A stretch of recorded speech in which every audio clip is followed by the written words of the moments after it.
Hello everyone, welcome to IFS. तो कैसे हैं सब लोग? आज हम आपके साथ टॉपिक डिस्कशन करने वाले हैं on UGC NET management marketing के टॉपिक के ऊपर। तो जो आप सबको पता होगा कि हम मार्केटिंग के एक लाइव सीरीज यूट्यूब पे ला रहे हैं आपके लिए, और आज का टॉपिक आपके लिए होगा कस्टमर वैल्यू एंड सेटिस्फेक्शन। तो जल्दी से जल्दी इस वीडियो को लाइक कर दीजिए, और जितने भी आपके फ्रेंड्स हैं, जितने भी आपके रिलेटिव हैं, सबके साथ इसको शेयर कर दीजिए, because this video is going to beneficial for those who are preparing for 2022 UGC NET management. Okay, और हमारे YouTube channel UGC NET IFS को भी सब्सक्राइब कर दीजिए जाके। ओके, देखते हैं कौन कौन जल्दी से जल्दी जुड़ जाइए। कौन कौन जुड़ चुके हैं? जॉन जुड़ चुके हैं। Hi, hello John, good afternoon. Okay,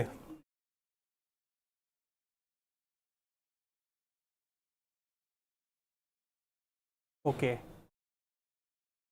so start करते हैं।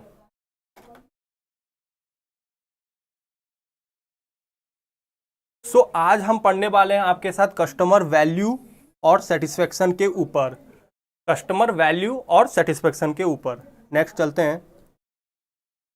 तो उससे पहले हमको जानना पड़ेगा कि कस्टमर वैल्यू क्या होता है। तो customer value is the perceived, customer value क्या है? Is the perceived monetary value. यहाँ पे हमको मिलता है, कस्टमर वैल्यू से क्या मिलता है? Monetary value of the bundles of economic, functionals and psychological benefit that the customer expect from A given marketing offer. तो कस्टमर, यहाँ से हमको क्या पता चलता है कि एक कस्टमर क्या क्या बेनिफिट्स पा रहा है। फॉर एग्जाम्पल, एक कस्टमर इकोनॉमिक बेनिफिट पाता है, functional benefit, psychological benefit. Okay, और जो भी हम मार्केट में ऑफर करते हैं उससे एक कस्टमर को क्या क्या बेनिफिट मिलता है। तो customers perceived value is the difference between the prospective customers evaluation of all the benefits and all the cost of offering and available perceived alternatives. Okay, तो यहाँ पे वैल्यू, कस्टमर वैल्यू का मतलब क्या हो रहा है कि एक कस्टमर अपने आप को इवैल्यूएट करता है कि जो भी उसको वैल्यू, जो भी उसको डिमांड है, वो उसका सेटिस्फेक्शन मिल रहा है कि नहीं। जो भी पैसा वो दे रहा है, जो भी कॉस्ट इनकर कर रहा है, based on that cost he और she is getting that value or not, that satisfaction from that good or not. Okay, तो उसको हम क्या बोलते हैं? Customer perceived value. तो the total customer cost is the bundle of cost that customer expect to incur in evaluating, obtaining, using and disposing of the given market offering। क्या बोल रहे हैं यहाँ पे कि कस्टमर भी कुछ कॉस्ट इनकर करेगा, क्योंकि वो कोई भी प्रोडक्ट खरीद रहा है तो उसके लिए वो कॉस्ट इनकर करेगा। तो क्या कॉस्ट वो इनकर करता है, उसको वो इवैल्यूएट करेगा। Obtain, using and disposing of the given market offering. Okay, so next चलते हैं। Customer values are typical in nature. क्यों? Because they show distinctive characteristics. Customer values क्या है? एक टिपिकल इन नेचर होता है जो कि एक डिस्टिंक्टिव कैरेक्टरिस्टिक शो करता है। They are instrumental, dynamics, hierarchical, diverse and synergetics and very across customer. Vary across customer मतलब जो भी हम कस्टमर वैल्यू प्रोवाइड करते हैं वो कस्टमर टू कस्टमर वैरीज करते रहता है। मतलब एक कस्टमर का वैल्यू कुछ डिफरेंट रहता है और दूसरा कस्टमर का वैल्यू कुछ डिफरेंट रहता है। तो customer values always varies. Customer satisfaction is the end state value. Okay, कैसे पता चलेगा वैल्यू, एक कस्टमर को वैल्यू मिल रहा है कि नहीं? अगर customer, if the customer is satisfied with whatever the products you are giving, then we can say the customer is satisfied and getting that value. Okay, whereas product value is an instrumental value through which customer reach at the end state value। तो product यहाँ पे क्या बोल रहा है? Product value. तो उसको जो खरीद रहा है प्रोडक्ट वैल्यू, उसको कुछ मिलना चाहिए, और वो end state value means at the end the customer should satisfy with the whatever the products you are providing. Okay, तो नेक्स्ट चलते हैं। Classification of customer value. Okay, यहां आ रहा है कस्टमर डिलीवर्ड वैल्यूज। क्या है? It is the difference between total customer value and the total customer cost. Okay, तो एक कस्टमर कुछ इनकर कर रहा है कॉस्ट और वो कुछ उस हिसाब से वो कुछ वैल्यू पा रहा है, तो कस्टमर डिलीवर्ड वैल्यू कब होगा, जब हम एक टोटल कस्टमर वैल्यू को टोटल कस्टमर को कॉस्ट से डिफरेंस करेंगे, तब हमको पता चलेगा कि कस्टमर डिलीवर्ड वैल्यू कितना हो रहा है। Total customer value is the bundle of the benefits that the customers expect from the given product और सर्विस। तो हमको टोटल कस्टमर वैल्यू कब पता चलेगा, जब वो बंडल ऑफ बेनिफिट्स मिलता है एक कस्टमर को फ्रॉम ए गिवन प्रोडक्ट और सर्विस। मतलब बहुत सारे प्रोडक्ट गिवन सर्विस, एक ऑर्गेनाइजेशन कुछ सर्विस प्रोवाइड कर रही है, उसमें से जो कस्टमर वैल्यू मिल रहा है, तब हम बोल सकते हैं कि एक कस्टमर हैप्पी है आपसे प्रोडक्ट से। तो डिफरेंट टाइप्स ऑफ वैल्यू, क्या क्या वैल्यू मिलता है एक कस्टमर को, जैसे आ गया फंक्शनल वैल्यू। ओके, फर्स्ट देखेंगे functional value. The functional value of the consumer choice is the perceived functional, utilitarian or physical performance utility received from the choice product and attributes. जब भी फंक्शनल वैल्यू आएगा तो इसका keyword क्या हो जाएगा, utility.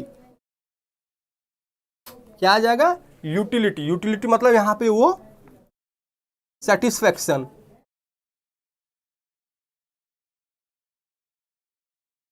Okay, और इसका और एक डिफरेंस आ जाएगा फंक्शनल का, फंक्शंस। मतलब आप जो भी यहाँ पे प्रोडक्ट दे रहे हैं वो एज पर दी फंक्शन है कि नहीं, एज पर दी नीड है कि नहीं कस्टमर का, जो भी वो फंक्शनली वे में काम कर रहा है कि नहीं, तो हमको वो देखना पड़ता है। When somebody, for example, when somebody purchases A bar of soap, he is buying it for the purpose of washing. Obviously ये एग्जांपल से आप देख सकते हैं कि एक कस्टमर अगर एक सोप खरीदता है तो वो क्यों खरीदता है, he is buying it for the purpose of washing. Washing हो गया यहाँ पे मेन, पर्पस ऑफ वॉशिंग हो गया मेन यहां पे उसका फंक्शन। क्या आ गया, फंक्शन। पर्पस ऑफ वॉशिंग हो गया उसका फंक्शन, वो फंक्शनलिटी के लिए वो परचेज करता है सोप। ओके, देखते हैं कौन कौन जुड़ चुका है हमारे साथ अभी next. Okay, Prateek, hello Prateek, hello Disha. Okay, good afternoon to all. I hope functional value आपको समझ आ गया होगा। फंक्शनल वैल्यू में क्या होता है, फंक्शनल वैल्यू में हम यूटिलिटी को देखते हैं कि एक यूटिलिटी प्रोवाइड करते हैं कस्टमर्स को कि वो फंक्शनल वे में काम कर रहा है कि नहीं। फॉर एग्जांपल, हम अगर एक सोप खरीदने जाते हैं, सोप का फंक्शन क्या होगा यहाँ पे, soap is only for the purpose of washing, तो ये हो जाएगा उसका फंक्शनल वैल्यू। ओके, तो नेक्स्ट चलते हैं। नेक्स्ट क्या होता है हमारा, सोशल वैल्यूज। नेक्स्ट हमारा आ जाता है social values. The social values of a choice is the perceived utility acquired because of the association between one or more specific social groups and consumer choice। तो social values में आ जाएगा keyword इसका क्या है, society. क्या आ जाएगा, society. मतलब जैसे जैसे सोसाइटी इसमें डिमांड करेगा वैसे वैसे हम सोशल वैल्यूज को प्रोवाइड करेंगे। मतलब we human being as a social group, मतलब हम सोसाइटी, हम सोशल ग्रुप में ही रह सकते हैं। Human beings always need a social group. तो सोशल, हम सोसाइटी को देख के, अगर सोसाइटी में कुछ प्रोडक्ट का कुछ चल रहा है डिमांड, तो उस हिसाब से कंज्यूमर का डिमांड भी चेंज होता है। So the consumer choice gain social values by being linked with positively और negatively stereotype demographic, socio economic and cultural ethnic group, that is reference group. क्या आ जाता है, रेफरेंस ग्रुप। मतलब हम अपने आप पास में देखते हैं कि अपने पास में ग्रुप्स, अपने पास में देखते हैं कि कैसे एनवायरनमेंट है, मतलब ग्रुप्स में कैसे एक मतलब पीपल्स लोग रह रहे हैं, तो based on that reference group we try to evolve, we try to change our product. Okay, so we as a मतलब we can say it as a socio economic person. When someone is buying a washing soap, he is also expect that soap will make him presentable in social settings। मतलब social value में best example हम ले लेंगे bike. मान लीजिए bike खरीदे हैं, तो बाइक खरीदें तो हम क्या दूसरे किसी को देखते हैं, और कोई रॉयल एनफील्ड खरीदा है तो बेस्ड ऑन उसको देख के हम भी बोलते हैं कि हम भी चलो रॉयल एनफील्ड करते हैं। तो रेफरल, हम किसी को रेफर करते हैं, वो कुछ खरीदा है, वो कुछ अच्छा खरीदता है, तो कस्टमर सोचते हैं कि हाँ चलो हम भी कुछ अच्छा ही खरीदेंगे। तो we as a society we look into the society and we try to change our product और we try to get a new product. Okay, तो आई होप सोशल वैल्यूज आपको समझ आ गया होगा। सो नेक्स्ट चलते हैं, इमोशनल वैल्यू, नाम से ही पता चल रहा है, it deals with emotion, emotion aspect. Okay, it deals with emotion aspect. The emotional value of choice is the perceived utility acquired from its capacity to stimulate the consumer's emotions or feelings. हम यहाँ पे emotional values में एक consumer का emotional और feelings को try करते हैं. एक ऑर्गेनाइजेशन हमेशा एक कंज्यूमर का और उसके कस्टमर्स को इमोशन और फीलिंग्स को देखेगा. Okay, a choice acquires emotional values when associated with specific feelings और व्हेन इट ट्रिगर्स और सस्टेन दोस फीलिंग्स. तो मैंने जैसे बताया था कि वो हमेशा एक ऑर्गेनाइजेशन, एक कंपनी अपने कस्टमर्स को जो भी उसको इमोशन फीलिंग्स के साथ एसोसिएट करने का ट्राई करेगा, उसका जिस हिसाब से इमोशन, जिस हिसाब से फीलिंग्स है कस्टमर्स का, उसी हिसाब से क्या करेंगे, हम प्रोडक्ट ट्राई करेंगे सेल करने के लिए. Okay, the products and services are frequently associated with emotional response. हम इमोशंस के साथ यहाँ खेलते हैं, मतलब इमोशंस को देखते हैं कि एक कस्टमर्स का क्या इमोशंस है, फीलिंग्स है, उसका क्या एटीट्यूड है. Okay, based on that attitude we try to develop our product and we try to sell our products. For example, जैसे यहाँ पे क्या बोला है, ए कंज्यूमर बाइंग डेटॉल और Lifebuoy soap in live with safeguarding the health of his children is an emotional value of the product. तो एक consumer मतलब फॉर एग्जाम्पल डेटॉल खरीद रहा है, लाइफ बॉय खरीद रहा है, वो क्यों खरीद रहा है? बिकॉज ही और she wants to safeguard the health of his children. That is the emotional value. यहाँ इमोशंस क्या आ जाता है, यहाँ हेल्थ ऑफ द चिल्ड्रन आ जाता है, इमोशंस, फीलिंग्स. तो यहाँ पे हम इमोशनल फीलिंग्स को देखते हैं. एक कीवर्ड और क्या आ जाता है यहाँ पे, फीलिंग्स. फीलिंग्स को देखते हैं यहाँ पे, emotions, feelings. We try to learn about the emotion and feelings of the customers. Okay, thank you रूसी. लाइक कर दीजिए और शेयर भी करें सब इसको. नेक्स्ट चलते हैं, एपिस्टेमिक वैल्यू. एपिस्टेमिक नाम से पता चल रहा है नॉलेज. इसका कीवर्ड क्या हो जाएगा, नॉलेज. नॉलेज हो जाएगा. और क्या लिख सकते हैं हम, एपिस्टोमोलॉजी. एपिस्टेमिक का एपिस्टोमोलॉजी मतलब यहाँ पे जो भी प्रोडक्ट खरीद रहा है, जो भी कस्टमर्स खरीद रहा है, for the purpose of knowledge only. The epistemic value of a choice is the perceived utility that comes from the choice ability to foster curiosity, provide novelty and satisfy a desire for knowledge. मतलब यहाँ पे कोई भी product खरीदने से पहले कोई customers, मतलब वो क्यूरियोसिटी आता है उसको, मतलब क्यूरियोसिटी डेवलप होता है. फॉर एग्जाम्पल, हम एक कोई भी कार खरीदने जा रहे हैं, कोई भी अच्छा, तो खरीदने से पहले हमको एक क्यूरियोसिटी आता है. हम उसका माइलेज चेक करते हैं, उसका एवरेज देखते हैं कि उसका मतलब डिज़ाइन कैसा है, उसका मतलब उसको रेंज कितना दे रहा है. तो हम सब स्टडीज़ करते हैं, उसका एक नॉलेज, क्यूरियोसिटी डेवलप होता है before buying A product. New purchase and consumption experience specially offer the epistemic value. मैंने जैसे बताया, कोई भी आप नया गाड़ी खरीदने जा रहे हो तो उसमें क्या है, एपिस्टेमिक वैल्यू जनरेट होता है, नॉलेज क्रिएट होता है कि आपके अंदर क्यूरियोसिटी डेवलप होता है कि ज़्यादा से ज़्यादा वो प्रोडक्ट के बारे में हमको नॉलेज गैदर करते हैं. However, even a simple change like shift from one ice cream flavour to another also provide the consumer with epistemic value. For example, आप एक आइसक्रीम फ्लेवर खाते थे, फॉर एग्जाम्पल वैनिला खा रहे थे, तो आप वैनिला से आप चॉकलेट फ्लेवर में चले गए, तो उसमें भी आपके लिए एक नॉलेज क्रिएट होता है कि हाँ, मतलब वैनिला में ऐसे टेस्ट आता था, हाँ चॉकलेट में आप डिफरेंट टेस्ट आएगा, चॉकलेटी फ्लेवर आएगा. तो वो क्या है, वो भी कस्टमर के वैल्यू में, कस्टमर के माइंड में एक नॉलेज क्रिएट करेगा. Since all new products provide some novelty, marketers should try to build some novelty around the products. Okay, तो जितने भी नए प्रोडक्ट्स होते हैं, क्या वो नोवेल्टी, जितने भी नए प्रोडक्ट्स को हम नोवेल्टी बोलते हैं. तो market should try to build some novelty around the products. तो उससे क्या होगा, क्यूरियोसिटी डेवलप होगा in the minds of the customers, know about the product. Example देख लेते हैं. Company such as Amul keeps on adding new milk,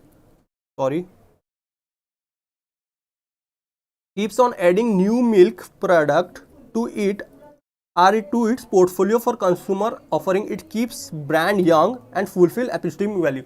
तो क्या बोल रहा है, अमूल हमेशा अपने पोर्टफोलियो में न्यू प्रोडक्ट को ऐड करते रहता है. तो उससे क्या होता है, कस्टमर्स के माइंड में क्यूरियोसिटी डेवलप होता है, हाँ चलो अमूल एक नया प्रोडक्ट ब्रांड लेके आया है, ब्रांड वैल्यू क्रिएट कर रहा है. तो उससे क्या होगा, कस्टमर्स के माइंड में हमेशा एक क्यूरियोसिटी डेवलप होगा to know about the product and range, to know about the product, more about the epistemic value. Okay, that's all about epistemic value. Okay, next चलते हैं, कंडीशनल वैल्यूज क्या है। Conditional values नाम से पता चल रहा है, इट्स अबाउट सिचुएशन। कीवर्ड क्या हो जाएगा, सिचुएशन, सिचुएशनल वैल्यू। यहां पे हम सिचुएशनल वैल्यूज को देखते हैं। ओके, सिचुएशनल वैल्यूज को देखते हैं। Conditional value of choice is the perceived utility acquired by choice as an outcome of some particular situation और सर्कमस्टेंसेस फेसिंग द कस्टमर। मतलब कोई सिचुएशन में हम फंस गए हैं, based on the situation we try to मतलब परचेस ए प्रोडक्ट और service. Product associated with particular time और event like coffee at a breakfast. मतलब पर्टिकुलर टाइम है, मतलब सुबह हो गया मतलब चाय का टाइम हो गया, शाम हो गया चाय का टाइम हो गया, तो this is the condition based on the time और event we try to purchase a product. Okay, some products have specific climate और location benefit like sunscreen, lotions. मतलब बेस्ट, मतलब जैसे हो गया रेनी सीजन, रेनी सीजन में ही हम umbrella use करते हैं, तो इसमें क्या बोलेंगे, वो हमको कंडीशनल वैल्यू प्रोवाइड कर रहा है, मतलब सिचुएशनल वैल्यू प्रोवाइड कर रहा है। रेनी सीजन में ही हम अम्ब्रेला खरीदते हैं, या फिर समर सीजन में, हॉट समर सीजन में भी हम कर सकते हैं। तो this is based on the situation. जैसे जैसे सिचुएशन डिमांड करेगा we try to purchase a product. Okay, and some are used only in emergency situations. और कुछ एमरजेंसी सिचुएशन में हम यूज करते हैं, like dentist on a Sunday afternoon. Conditional value is serve based when you associate the brand with usage situations. तो conditional value कहाँ पे use होता है, बेस्ड ऑन द सिचुएशन। हम फॉर एग्जांपल हम डेंटिस्ट के पास कब जाते हैं, जब हमारे दांत में कुछ पेन होता है, टीथ में जब पेन होता है तभी हम डेंटिस्ट के पास से जाते हैं, ऐसे तो रोज रोज तो नहीं जा सकते हैं ना। तो it is based on situations, based on the conditions we try to purchase the product और सर्विस। एग्जाम्पल में देख लेते हैं, Nescafe which is serve at the end of hard day और ऑन ए लेजी आफ्टरनून। तो Nescafe हम कब लेते हैं, कब कब हम कॉफ़ी पीते हैं, जब हमको टायर्डनेस लगता है या फिर लेजी फील कर रहे हैं, उसी टाइम हम कॉफ़ी नेस्कैफे लेते हैं। ओके, तो this is based on the condition, based on the situation we need coffee. Okay, so next चलते हैं, performance value. Performance value is the quality of physical outcome of using the product और service. क्या outcome आ रहा है, performance हम check करेंगे कि हम एक प्रोडक्ट खरीद रहे हैं या फिर एक सर्विस ले रहे हैं, उससे हमको क्या आउटकम्स मिल रहा है, क्या रेस्पॉन्स आ रहा है कस्टमर्स का, तो वो हो जाता है हमारा क्या, performance value. It refers to how well the product fits into its desired physical function consistently. Okay, तो जो भी डिमांड है कस्टमर्स का, वो प्रोडक्ट कितना फिजिकली फिट हो पा रहा है, कितना वो डिमांड को फुलफिल कर पा रहा है, तो तब हम उसका परफॉर्मेंस चेक करते हैं, परफॉर्मेंस मेजर करते हैं। डिजायर्ड वैल्यू, एक कस्टमर का जो भी वैल्यू है, जो भी नीड है, जो भी वांट सेटिस्फेक्शन है, उसको फुलफिल कर पा रहा है कि नहीं, तो उसको हम क्या बोलेंगे, परफॉर्मेंस वैल्यू। परफॉर्मेंस यहाँ पे चेक करते हैं, मेजर करते हैं। It comes from physical composition of the product और from the design of service. मतलब यहाँ क्या बोल रहे हैं, जो भी फिजिकल कंपोजिशन डिजाइन है, फॉर एग्जांपल हम कार एक बोले कि हमको ये डिजाइन का चाहिए, ये मॉडल का चाहिए, बट वो डिजाइन का मॉडल हमको नहीं मिल रहा है, तो वो उससे क्या होगा, उससे एक कस्टमर का सेटिस्फेक्शन फुलफिल नहीं हो पाएगा, तो वो क्या हो जाएगा, वो वैल्यू से क्रिएट नहीं कर पाएगा वो कंपनी। तो हमेशा हमको मेजरमेंट करना पड़ता है कि the product we are buying that must be satisfy our needs. Okay, okay, next चलते हैं, value and satisfaction. Okay, the offering will be successful. जो भी हम ऑफर कर रहे हैं वो सक्सेसफुल कब होगा, if it deliver values and satisfaction to the target buyers. कब होगा सक्सेसफुल, जो भी हम वैल्यू जो भी डिलीवर कर रहे हैं, अगर आपके कस्टमर आपके प्रोडक्ट के सेटिस्फाई हो रहे हैं, then we can say that the value is successful, the offering is successful. The buyer choose between different offering on which they perceive to deliver the most value. Okay, मतलब wire हमेशा choose करता है offering से, मतलब different एक organisation different offerings देखती है, तो बायर वो चूज करेगा प्रोडक्ट जिससे उसको पता चलेगा कि हाँ हमको ज़्यादा सेटिस्फेक्शन और हमारा नीड को फुलफिल होगा। ओके, बायर हमेशा वही देखता है कि उसका सेटिस्फेक्शन नीड जो भी वांट है वो कौन सेटिस्फाई ज़्यादा कर रहा है अच्छा से। तो value increase with quality and services and decrease with price. Value हम दो तरफ से इंक्रीज कर सकते हैं, आइदर आप क्वालिटी और सर्विस को इंप्रूव कर दीजिए, आपका प्रोडक्ट को क्वालिटी, आपका प्रोडक्ट को रिनोवेट कीजिए, डिज़ाइन कीजिए, अच्छा से कस्टमर को शो कीजिए, या फिर सर्विस आपका इंक्रीज कर दीजिए, अच्छा सर्विस आप दे रहे हैं, या फिर आप प्राइस को नीचे रख सकते हैं। अगर आप क्वालिटी और सर्विस अच्छा प्रोवाइड कर रहे हैं और प्राइस रेंज भी आपका कम है, then the customer will be most happy. Okay, the values hold the central part in marketing. क्या बोल रहा है? वैल्यूज, हमेशा कस्टमर से खुद को वैल्यू देखेगा, खुद को मतलब वो प्रोडक्ट से वैल्यू ढूंढेगा। अगर वो वैल्यू उसको मिल जा रहा है, then you can say that the marketing is successful. Okay, marketing क्या है? Because marketing is the identification, creation, communications, delivering and monitoring of the customer value. Marketing क्यों है? क्या करते हैं मार्केटिंग में? मार्केटिंग में हमेशा हम आइडेंटिफाई करते हैं, क्रिएट करते हैं और कम्युनिकेट करते हैं और डिलीवर करते हैं। जो भी हम कम्युनिकेट किए हैं कस्टमर्स को, जो भी हम कम्युनिकेट कर रहे हैं उसको अच्छे से डिलीवर करना चाहिए, और मॉनिटर करेंगे कि जो भी हम प्रोडक्ट दे रहे हैं, जो भी सर्विस हम प्रोवाइड कर रहे हैं, वो ठीक से पहुंच रहा है कि नहीं, ठीक से डिलीवर हो रहा है कि नहीं, customers are happy with your product और नॉट। तो हमको हमेशा चेक करना पड़ेगा। That's the role of marketing. Okay, so and if we see about the satisfaction about the product, and if the performance falls short of expectation, the customer is dissatisfied and disappointed. जैसे मैंने बताया आपको पहले कि अगर आप कुछ भी प्रोडक्ट दे रहे हैं बट वो प्रोडक्ट रेंज, मतलब जो भी प्रोडक्ट है जो कस्टमर्स का नीड फुलफिल नहीं कर पा रहा है, then the customer will be dissatisfied and disappointed. If it matches the expectation, the customer is satisfied. If it exceeds, the customer is delighted. Customer dilated कब होता है? जब जो कस्टमर सोचा होगा उससे आप अधिक अमाउंट में, उससे ज़्यादा आप कुछ अच्छा सर्विस प्रोवाइड कर दें, then the customer will be delighted. अगर उसका एक्सपेक्टेशन को आप मीट कर रहे हैं, मतलब इक्वली मीट कर रहे हैं, then the customer will be satisfied. Normally satisfied होता है, बट अगर आप सर्विस उससे भी, मतलब जो सेटिस्फैक्शन लेवल से भी अधिकतर दे रहे हैं, then the customer will be delighted with your product. Delightful, customer will be delightful. Okay,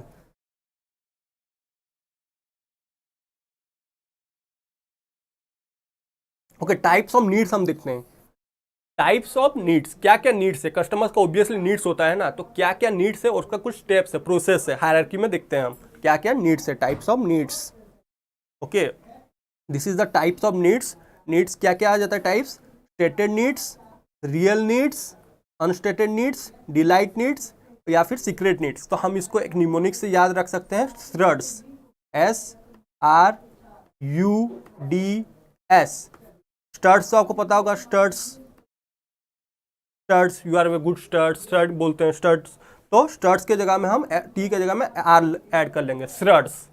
तो एस से इसको याद रख सकते हैं. एस से हो जाएगा स्टेटेड नीड्स, आर से हो जाएगा रियल नीड्स, यू से हो जाएगा अनस्टेटेड नीड्स, डी से हो जाएगा डिलाइट नीड्स, एस से हो जाएगा सीक्रेट नीड्स. ओके, ये एक निमोनिक से हम याद रख सकते हैं, SRUDS. क्या है?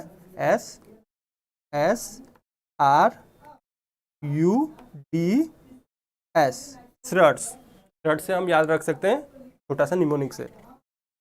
ओके, तो एक एक करके पढ़ते हैं. पहला है स्टेटेड नीड्स. क्या होता है?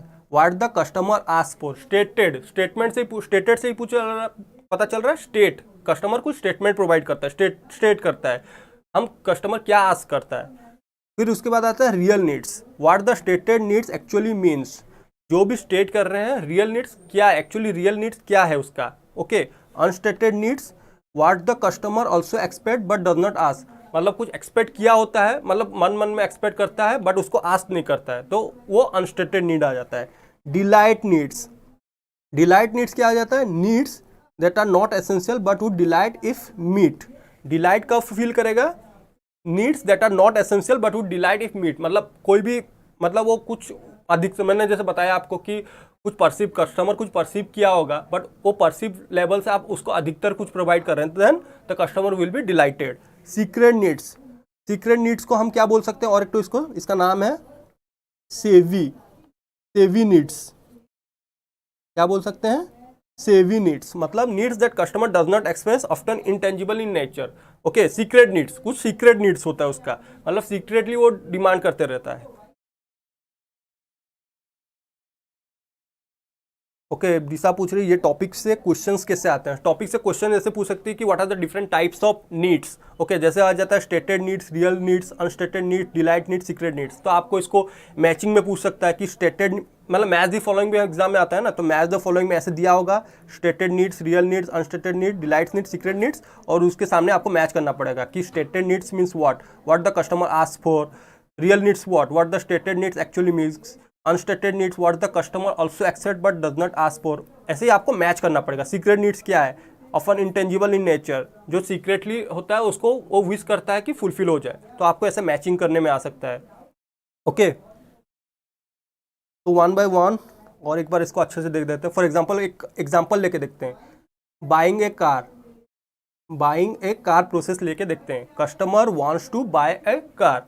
When consumer say he wants something like an inexpensive car that is his stated needs.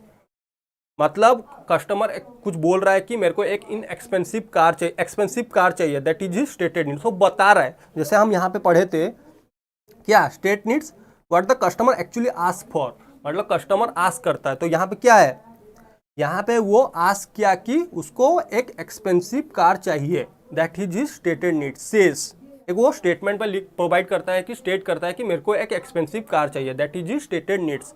When consumer wants a car for rational genuine needs like he wants a car whose operating costs are low over a time and not just a low initial price, this is his real needs। तो real needs में हमने क्या पढ़ा था, real need में हमने पढ़ा था what the stated need actually means. Okay what the जो भी वो बोला है उसका रियल नीड्स मतलब उसका मतलब क्या है। तो मतलब यहाँ पे उसका है कि कार बाइंग में वो एक ऐसा कार खरीदेगा जिसका ऑपरेटिंग कॉस्ट लो होगा।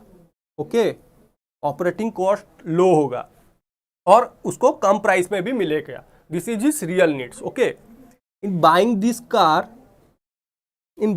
Car the consumer also expect a good service from the dealer. Okay this is is unstated needs. हमने अनस्टेटेड नीड्स में क्या पढ़ा था, अनस्टेटेड नीड्स में पढ़ा था what the customer also aspects but does not ask for. वो एक्सपेक्ट करता है, अंदर अंदर में एक्सपेक्ट करता है बट वो पूछता नहीं है। तो वो क्या एक्सपेक्ट करता है कि जब भी वो कुछ कार खरीदेगा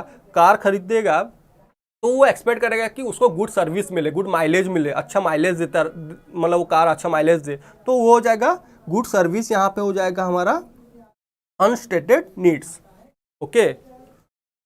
ओके नेक्स्ट चलते हैं। When the consumer does not explicitly express that he would want something but would like to have it anyway, say for example he would like the car dealer to include an onboard GPS navigation system too, this becomes a delayed need। मतलब वो customer उसको demand नहीं किया था कुछ भी, but क्या कर रहा है, जो भी ऑर्गेनाइजेशन है, जो भी कंपनी है, उसको वो क्या कर रहा है, एक onboard GPS navigation system fit करके दे रहा है कार में। कस्टमर का डिमांड नहीं था, बट क्या है, ऑर्गेनाइजेशन अपने तरफ से वो एक ऑनबोर्ड जीपीएस नेविगेशन फिट करके दे रहा है। This becomes a delight because customer expect नहीं किया था यहाँ पे कि उसको वो सर्विस मिले, बट यहाँ पे ऑर्गेनाइजेशन उसको वो सर्विस प्रोवाइड कर रहा है, तो उससे क्या हो जाएगा, कस्टमर विल बी डिलाइटेड। तो यहाँ पे हमने क्या पढ़ा था, यहाँ पे हमने डिलाइट नीड में क्या पढ़ा था, needs that are not essential. वो बोला नहीं था कि अगर जीपीएस नहीं भी होगा कार में तभी तो कार चल सकता है ना, तो बट जीपीएस लगा के ऑर्गेनाइजेशन दे रहा है कस्टमर के कार में, तो that need would be delight. तो that would delight if meet. Okay that would be delightful need, delight needs. Okay delightful for him. Next चलते हैं, last need. Lastly there is a desire seldomly shown, this may be secondary benefit of obtaining the product yet equally important or might as will be the main reason but not expressed so readily। For example, here the consumer wants a car for the status symbol so that he can show his friend that he is a savvy consumer। that he is a savvy consumer, this is when he has a secret needs to appear to fit in। मतलब यहाँ पे वो socially मतलब show करेगा कि देखो मेरे पास car है, स्टेटस सिंबल। तो हमने यहाँ पे पढ़ा था ना, जैसे यहाँ पे हमने पढ़ा था सीक्रेट नीड्स में, तो और एक यहाँ पे कीवर्ड लिख लीजिए स्टेटस के लिए। अपना स्टेटस के लिए दिखाएगा कि देखो मैंने कार लाया है, मतलब देखो मर्सिडीज बैंज या फिर ऑडी कुछ भी लाया है, तो वो शो करेगा कि देखो this is only for status. Okay,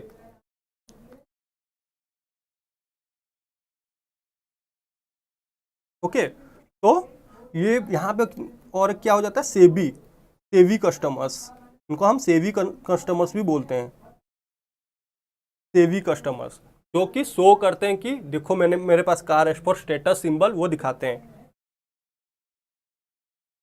okay, सो कुछ एमसीक्यूज कर लेते हैं। जैसे आ जाता है customer centered companies are skilled in क्या, market engineering, product engineering, both A and B, या फिर none of the above. 1 minute लीजिए और अपना आंसर कमेंट सेक्शन में बताइए।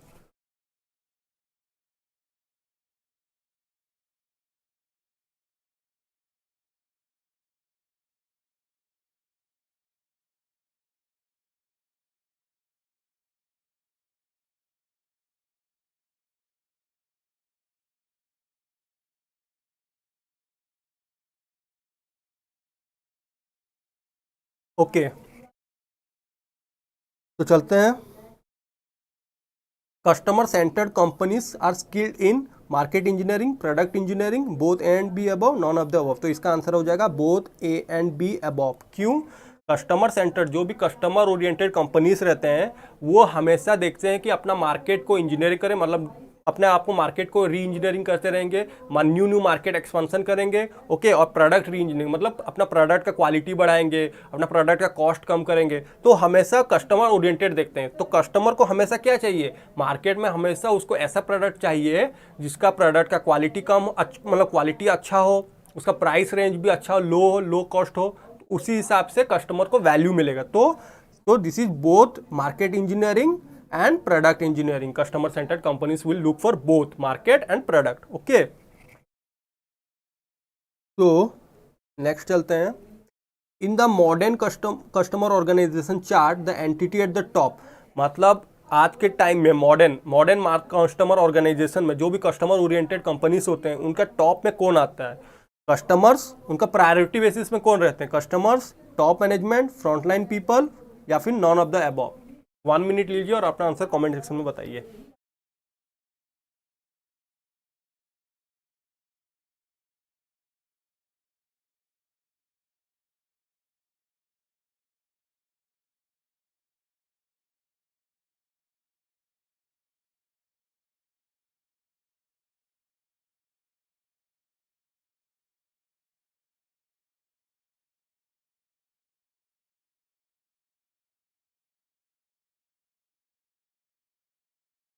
ओके, देखते हैं इसका आंसर।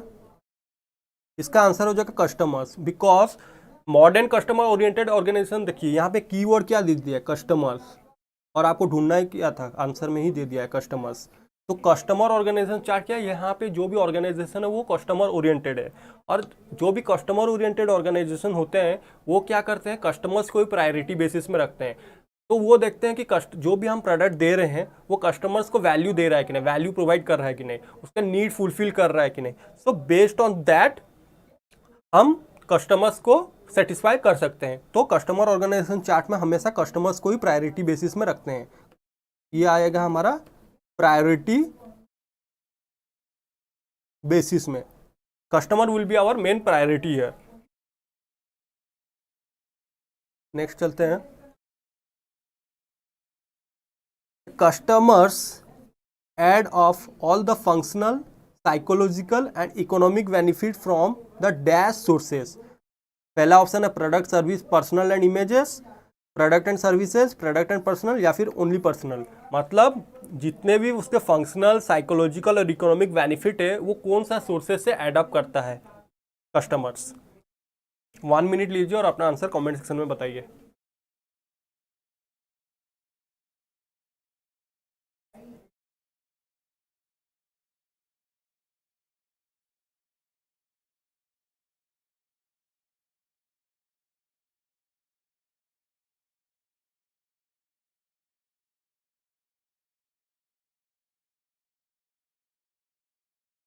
ओके, तो देखते हैं इसका आंसर।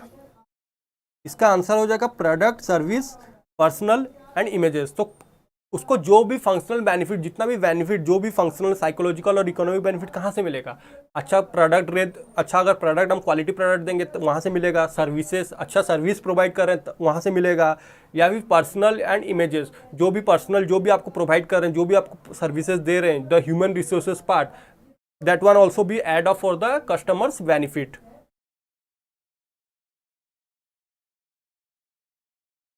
ओके, नेक्स्ट चलते हैं। The total customer cost is made up of, जो भी कस्टमर को कॉस्ट इनकर करते हैं, ओब्वियसली कोई कस्टमर कुछ प्रोडक्ट या फिर सर्विस खरीदने जाएगा, उसको कुछ मतलब उसको कुछ कॉस्ट इनकर करना पड़ेगा। तो जो कॉस्ट इनकर कर रहा है, टोटल कॉस्ट जो इनकर कर रहा है, वो किससे बनता है? Monetary cost and time cost उसको बोलते हैं। Energy cost and psychological cost, both A and B, या फिर none of the above. Okay,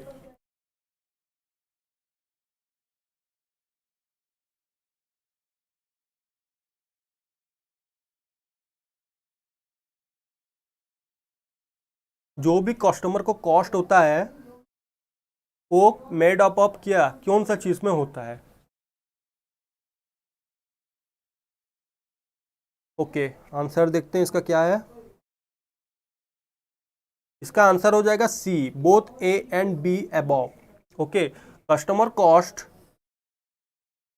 is made up of, एक कस्टमर को ऑब्वियसली मॉनिटरी कॉस्ट तो आएगा ही, पैसा देना पड़ेगा, ऑब्वियसली मॉनिटरी कॉस्ट आ गया। टाइम कॉस्ट, उसका टाइम जा रहा है एक प्रोडक्ट खरीदने के लिए, मार्केट जा रहा है, खरीद रहा है, फिर आ रहा है, तो टाइम उसका इनकर हो रहा है, टाइम कॉस्ट जा रहा है, तो ये ऑप्शन तो आएगा ही आएगा। एनर्जी कॉस्ट, उसका एनर्जी लग रहा है, अगर वो पैदल जा रहा है खरीदने के लिए तो उसका एनर्जी इनकर हो रहा है, एनर्जी लग रहा है। साइकोलॉजिकल कॉस्ट मतलब वो brain, psychology is related to mind, psychology is related to mind, तो उसका यहाँ पे उसका ब्रेन यूज हो रहा है, वो सोच रहा है कि इंफॉर्मेशन गैदर कर रहा है प्रोडक्ट के बारे में, तो mind related all the information. तो बोथ ए एंड बी हो जाएगा इसका आंसर, बिकॉज मॉनिटरी कॉस्ट भी इनकर हो रहा है, टाइम कॉस्ट भी हो रहा है, एनर्जी कॉस्ट भी लग रहा है, एंड साइकोलॉजिकल कॉस्ट भी लग रहा है कस्टमर को। ओके ओके, हर्षद का आंसर सही है, यहाँ पे सी दिए हैं उन्होंने। ओके, रूसी का भी आंसर सही है, 4 का सी।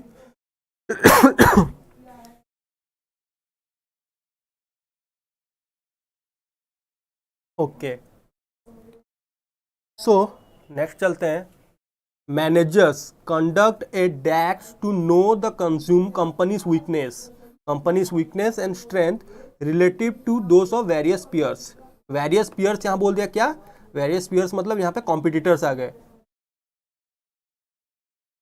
ओके, मैनेजर्स कंडक्ट करता है डैक्स to know the companies weakness and strength relative to those of the various peers. Product value analysis, service value analysis, customer value analysis, या फिर none of the above. 1 minute लीजिए और अपना answer comment section में बताइए।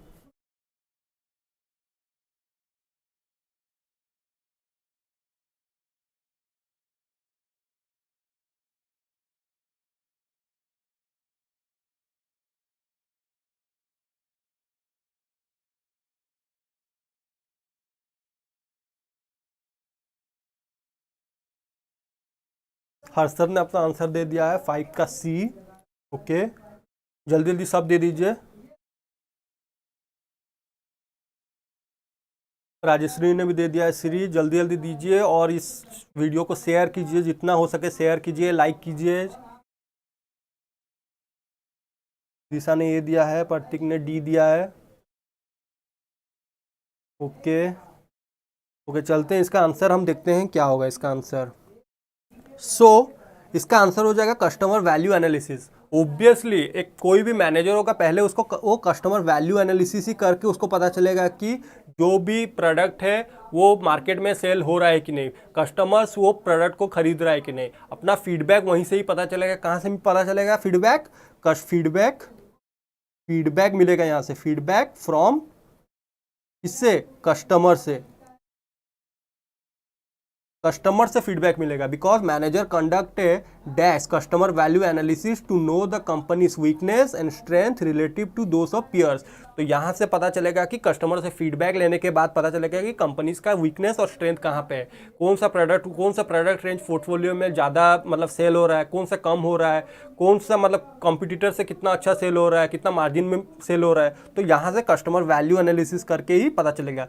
Product value analysis नहीं होगा, क्योंकि प्रोडक्ट वैल्यू एनालिसिस कौन करेगा? ऑब्वियसली प्रोडक्ट का जो भी वैल्यू एनालिसिस करेगा एट द एंड कस्टमर ही करेगा।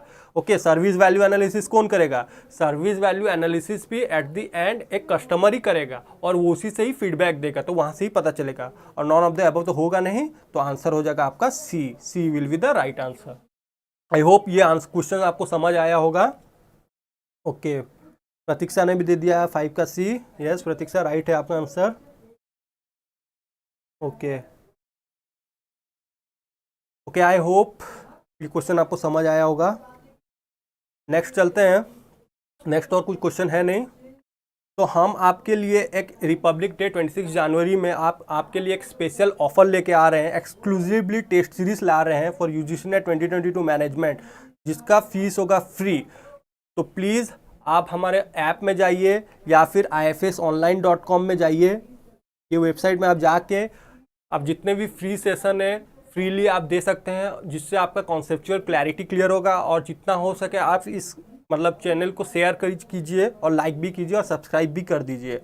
ओके, सो हम आपके लिए एक एक्सक्लूसिवली ऑनलाइन कोर्स भी लेके आ रहे हैं for UGC NET management, that will include both paper 1 and